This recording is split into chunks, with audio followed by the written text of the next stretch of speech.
Assalamualaikum warahmatullahi wabarakatuh. Selamat pagi, salam sejahtera untuk kita semua. Sebelumnya, izinkan saya memperkenalkan diri. Nama saya Ria Mamburu Papahan. Saya berasal dari jurusan Pendidikan IPA dari Universitas Sultan Ageng Tirtayasa. Di sini saya memenuhi tugas salah satu mata kuliah, yaitu etnopedagogi. Di sini saya akan membahas mengenai suatu suku, yaitu khususnya suku Batak, yang berhubungan atau berkaitan dengan konsep pembelajaran IPA. Selamat menyaksikan.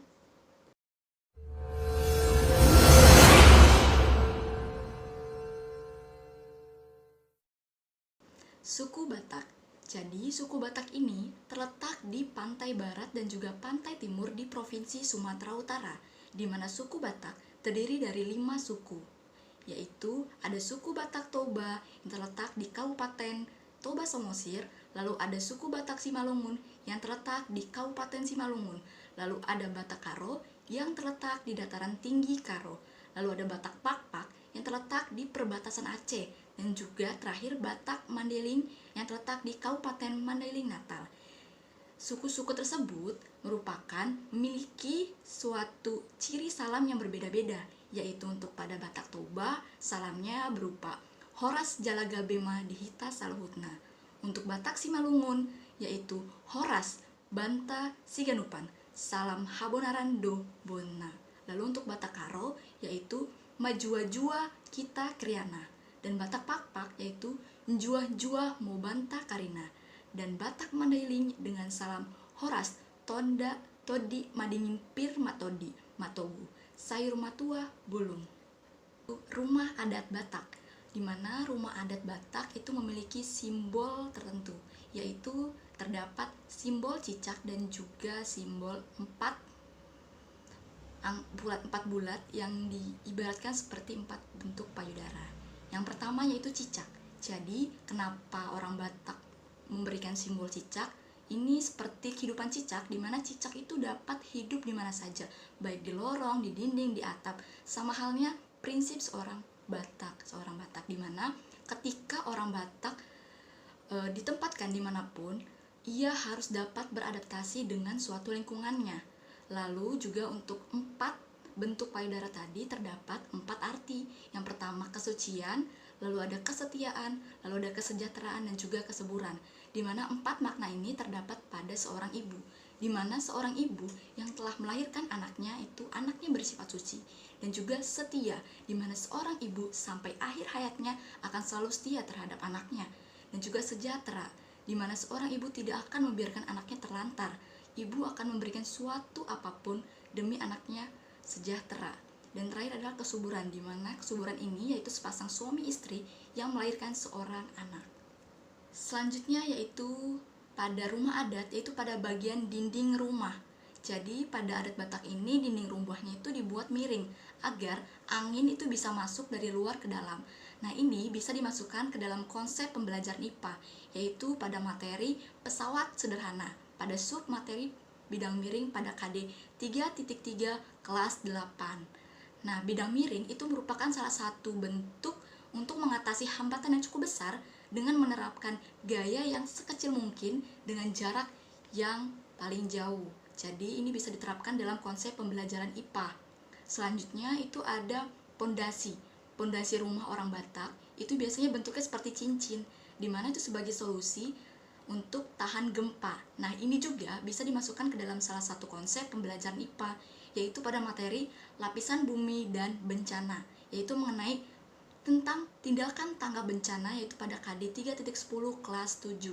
Jadi dengan adanya konsep pembelajaran IPA, tadi pondasi rumah yang telah diterapkan oleh orang-orang Batak, itu bisa dimasukkan ke dalam kegiatan pembelajaran IPA, khususnya pada tentang tindakan tanggap bencana. Selanjutnya, mata pencaharian. Jadi, mata pencaharian orang Batak itu rata-rata adalah sebagai seorang petani, di mana ada prinsip yang dilakukan oleh orang-orang Batak di sana, yaitu dengan teknik magordang. Jadi, pada saat seorang petani untuk menanam padi, sebelumnya tanahnya itu dilakukan suatu penggemburan tanah. Nah, ini bisa dimasukkan ke dalam konsep pembelajaran IPA, yaitu tentang materi peranan tanah untuk keberlanjutan kehidupan, di mana tadi tanah sangat berperan penting sekali untuk kehidupan, khususnya dalam menanam padi, yang terletak pada KD 3.9 kelas 9. Nah, teknik magordang ini itu bisa dimanfaatkan seperti sudah dilakukan oleh orang Batak, itu bisa sama sekali dengan halnya model pembelajaran SAVI, atau SAVI itu somatik, auditory, visual, intelektual, dimana dari model SAVI ini belajar itu dengan memanfaatkan semua indera. Nah, dengan teknik tadi, model pembelajaran SAVI itu bisa dimanfaatkan dalam pembelajaran IPA, yaitu dengan teknik magordang. Jadi pada saat melakukan teknik magordang, ini pertama itu dilakukan untuk mencangkul tanah terlebih dahulu sedalam 30 meter. Nah, setelah itu ditunggu nih beberapa hari. Nah, setelah beberapa hari, maka dicangkul kembali tanahnya. Nah, setelah itu ditunggu sampai hujan turun. Nah, setelah hujan turun, maka dibuatlah suatu bentuk kayu yang pada bagian bawahnya itu runcing untuk dilubangi dengan deret-deret lubang dengan jarak yang sama. Nah, penerapan ini bisa dilakukan tadi pada model pembelajaran SAVI, yaitu pada bagian S, yaitu somatik, itu bisa dilakukan dengan gerakan tubuh, yaitu dengan cara tadi melakukan teknik magordang tadi. Setelah itu ada auditory, di mana auditory ini dengan cara ketika kita seorang siswa sedang belajar itu bisa mendengar atau menyimak dari perintah guru pada saat melakukan teknik magordang. Selanjutnya itu dari visual. Kalau untuk segi visual, kita sebagai siswa nanti di sana akan mengamati bagaimana proses magordang, bagaimana proses magordang tersebut bisa dilakukan, bagaimana caranya. Dan terakhir adalah intelektual. Nah, pada intelektual ini di sini dituntut bahwa sebagai seorang siswa itu harus dapat berpikir dengan cerdas bagaimana cara memecahkan suatu masalah tersebut dan dapat diterapkan dalam kehidupan sehari-hari. Nah, tadi dengan teknik magordang, seorang siswa nanti akan berpikir mengapa teknik magordang itu dapat membuat tanah menjadi subur dan padi dapat tumbuh. Nah, seperti itu. Selanjutnya yaitu dari segi falsafah. Nah, sebagai falsafah orang Batak itu biasa disebut dengan partuturan. Jadi partuturan ini adalah suatu kekerabatan di mana seorang Batak yang memiliki marga itu akan menanyakan marga ke orang Batak yang telah ditemuinya. Nah, falsafah hidup pada orang Batak ini biasa disebut dengan dalihan nitolu. Jadi pada zaman dahulu, dalihan nitolu ini diartikan seperti tungku untuk tempat memasak yang diletakkan di atas 3 batu. Nah, 3 batu ini ternyata memiliki makna-makna. Nah, salah satunya itu ada Somba Marhula-hula, Elek Marboru, dan juga Mandat Bardongan Tubuh.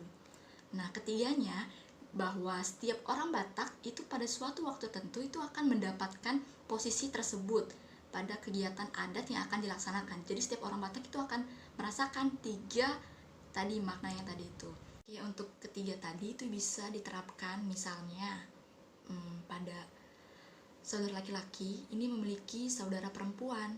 Nah, saudara perempuan ini memiliki seorang anak dan juga suami.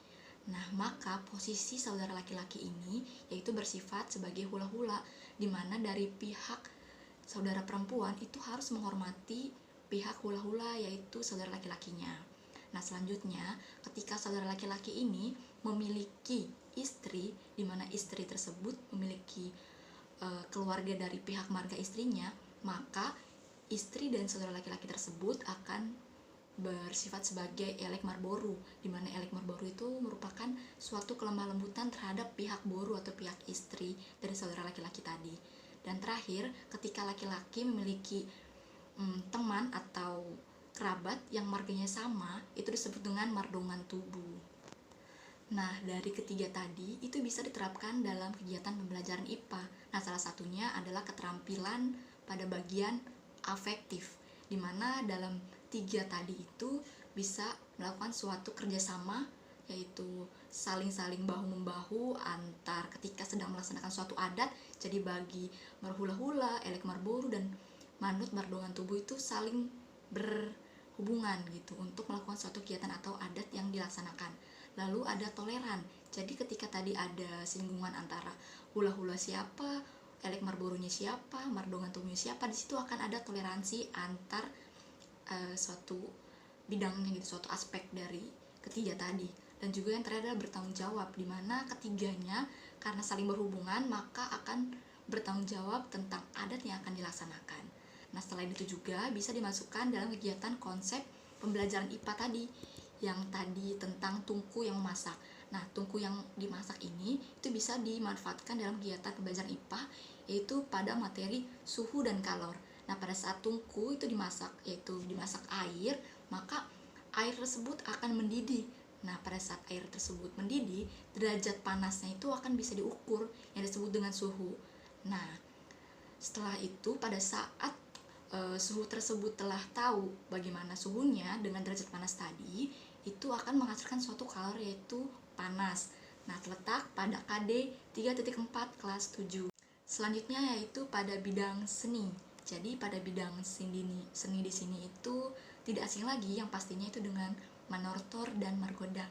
Jadi manortor ini adalah salah satu tarian seremonial orang Batak yang dilaksanakan pada kegiatan adat yang akan dilaksanakan. Biasanya ini dilakukan pada kegiatan ritual keagamaan dan juga kegiatan adat-adat lainnya seperti pernikahan dan lain-lain. Nah, pada saat menortor tentunya pasti digunakanlah margodang. Jadi margodang ini bisa dilakukan dengan suatu alat musik, di mana alat musiknya itu terdiri dari taganing, sulim, dan juga hasapi. Oke, kita bahas satu persatu ya. Untuk taganing, jadi taganing ini bentuknya terdiri dari 5 buah gendang yang caranya itu dengan cara dipukul. Nah, taganing ini itu bisa dimasukkan dalam konsep pembelajaran IPA, yaitu pada materi gelombang dan bunyi, yaitu pada KD 3.11 kelas 8. Nah, pada taganing ini itu bisa diketahui berupa interferensi. Jadi interferensi ini adalah pada saat taganing dipukul, itu akan memunculkan suatu interaksi antar gelombangnya yang disebut dengan interferensi. Nah, selanjutnya yaitu pada sulim. Sulim ini mirip seperti seruling, di mana terdiri dari 6 lubang nada dan juga 1 lubang tiup. Jadi sulim ini dilakukan dengan cara ditiup. Nah, pada saat sulim ditiup, itu maka udara-udara yang pada sulim ini tuh akan menghasilkan suatu getaran, sehingga akan menghasilkan bunyi. Nah, ini itu bisa dilakukan dengan konsep dalam pembelajaran IPA, yaitu pada materi pipa organa terbuka. Nah, selanjutnya yaitu hasapi. Hasapi ini bisa seperti kecapi, di mana dalam kegiatan pembelajaran IPA itu pada materi dawai. Jadi dawai ini kan, hasapi ini kan dilakukan dengan dipetik ya. Jadi pada saat benang ini dipetik, itu akan menghasilkan bunyi. Nah, bunyi yang dihasilkan ini tergantung pada tingkat nada yang diberikan pada saat dipetik.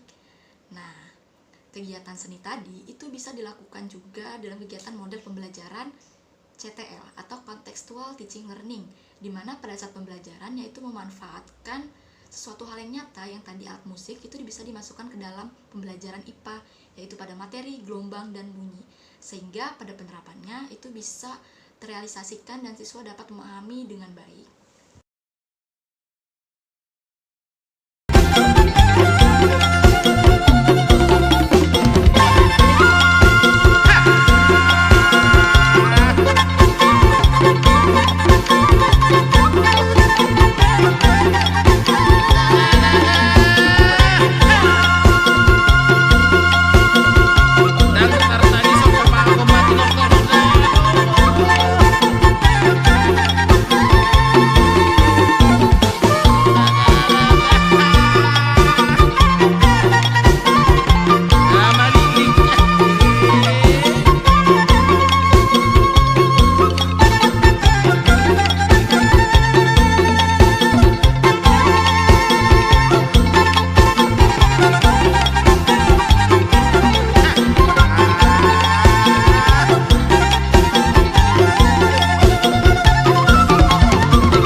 terakhir pada seni yaitu pada kegiatan Mangalahot Horbo. Jadi Mangalahot Horbo ini suatu upacara adat bagi orang Batak di mana zaman dahulu itu digunakan untuk penyucian diri.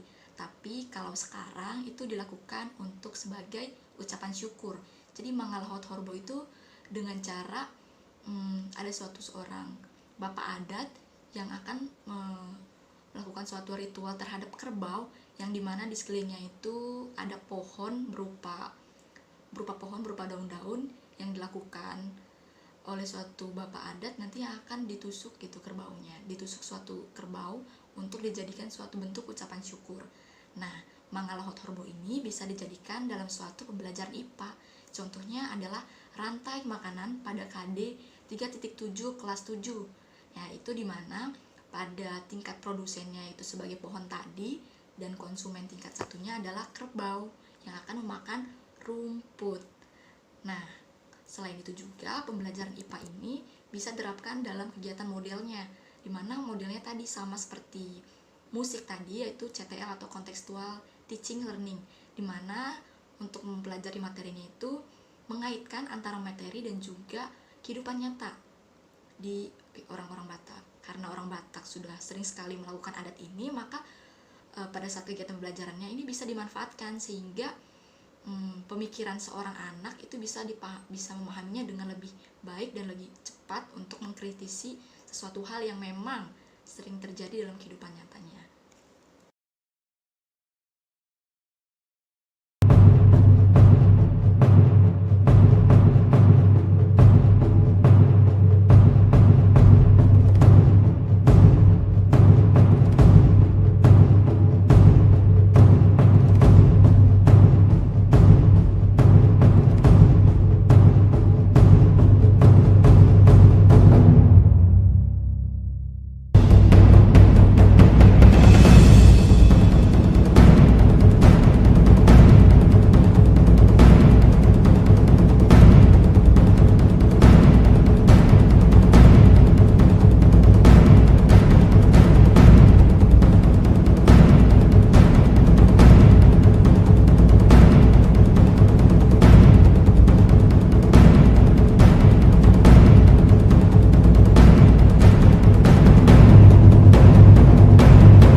Sekian untuk pembelajaran tentang hubungan atau keterkaitan antara suku Batak dengan konsep pembelajaran IPA.